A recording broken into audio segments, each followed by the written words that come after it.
बिस्मिल्लाहिर्रहमानिर्रहीम अस्सलाम वालेकुम। मोअज़्ज़ज़ सामीन, आज की वीडियो में हम किस्त नंबर 134 के पहले ट्रेलर के बारे में बात करेंगे और हमारा मौजू होगा कि उस चालाक दुश्मन की एंट्री हो चुकी है जिसका इंतजार हो रहा था, और जिक्र करेंगे कि बोरान अल्प की शहादत के बारे में, और वीडियो के आखिर में हम अलाउद्दीन बे और गोंचा खातून की स्टोरी के बारे में बात करेंगे जो कि बहुत जल्द सामीन की तवज्जो का मरकज बनने जा रही है। तो सबसे पहले बात करते हैं हम उस खतरनाक दुश्मन की एंट्री की जिसको बेज़ंतीनी कमांडर वेसिलियोस ने उस्ताद के लक़ब से याद किया था। मोअज़्ज़ज़ सामीन, बेज़ंतीनी ये उस्ताद किस कदर खतरनाक हो सकता है इसका अंदाजा आप इस बात से लगाया जा सकता है कि वेसिलियोस किस कदर शिद्दत से इनका इंतजार कर रहा था। मतलब है कि उस्मान बे को पहले से भी ज्यादा दुश्मनों से निपटना होगा। किस्त नंबर 134 में जो शख्स ताजर के भेस में एंट्री कर रहा है, मुमकिना तौर पर वो कोई और नहीं बल्कि वेसिलियोस का उस्ताद ही है, जो कि उस्मान बे की हमदर्दी हासिल करके उनके महल में रुकेगा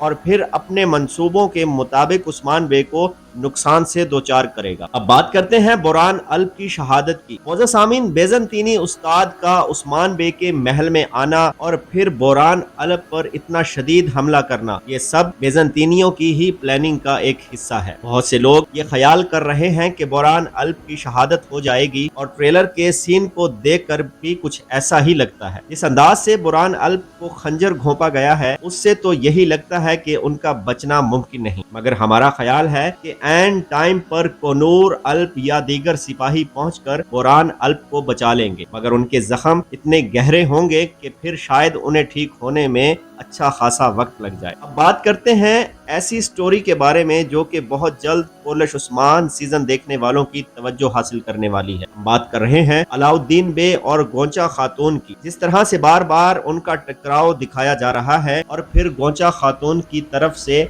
अलाउद्दीन बे को बार बार मदरसे का बच्चा बोलना वगैरह, इन सब के पीछे कोई ना कोई कहानी जरूर है, और वो कहानी बहुत जल्द सामने आने वाली है। अगर आपको याद हो कि किस्त नंबर 133 में जब आखिरी बार गोंचा खातून अलाउद्दीन को अपने बाप के पीछे जाने से रोकती है, तो अलाउद्दीन गोंचा को बोलता है कि तुम बार बार जानबूझकर मेरे सामने क्यों आ जाती हो, कहीं तुम्हें मुझसे प्यार तो नहीं हो गया। ये बात सुनकर गोंचा खातून का चेहरा देखने के काबिल था, और यकीनन गोंचा खातून को अलाउद्दीन से प्यार हो जाएगा। इस बात की दूसरी दलील ये है कि किस्त नंबर 133 में ही जब गोंचा खातून सुल्तान मसूद की मोहर लगी हुई तहरीर अपने वालिद याकूब बे को देती है, तब गोंचा खातून अपने वालिद से ये पूछती है कि क्या ये मैंने ठीक काम किया है। तो याकूब बे जवाब देते हैं कि ताकत हासिल करने के लिए सब कुछ जायज होता है। इसके बाद गोंचा खातून खामोश हो जाती है। नाजरीन, गोंचा खातून को धीरे धीरे ये एहसास होता चला जाएगा कि उसका बाप और भाई गलत रास्ते पर चल रहे हैं, जिसके बाद वो अलाउद्दीन बे के और भी ज्यादा करीब हो जाएगी। जिस तरह आपको याद हो कि आलचिक खातून भी अपनी वालदा और वालिद के खिलाफ हो गई थी और आक तैमूर और उस्मान बे के साथ आकर खड़ी हो गई थी, तो गोंचा खातून की स्टोरी भी कुछ ऐसी ही नजर आती है। मोअज़्ज़ज़ सामीन, अगर आज की वीडियो आपको अच्छी लगी तो हमारे चैनल को सब्सक्राइब करके वीडियो को लाइक और शेयर कर दें। बेल आइकॉन का बटन जरूर दबाएं ताकि आने वाली ऐसी हर नई वीडियो का नोटिफिकेशन आपको मिल सके। मिलते हैं अपनी नेक्स्ट वीडियो में, मुझे दीजिए इजाजत।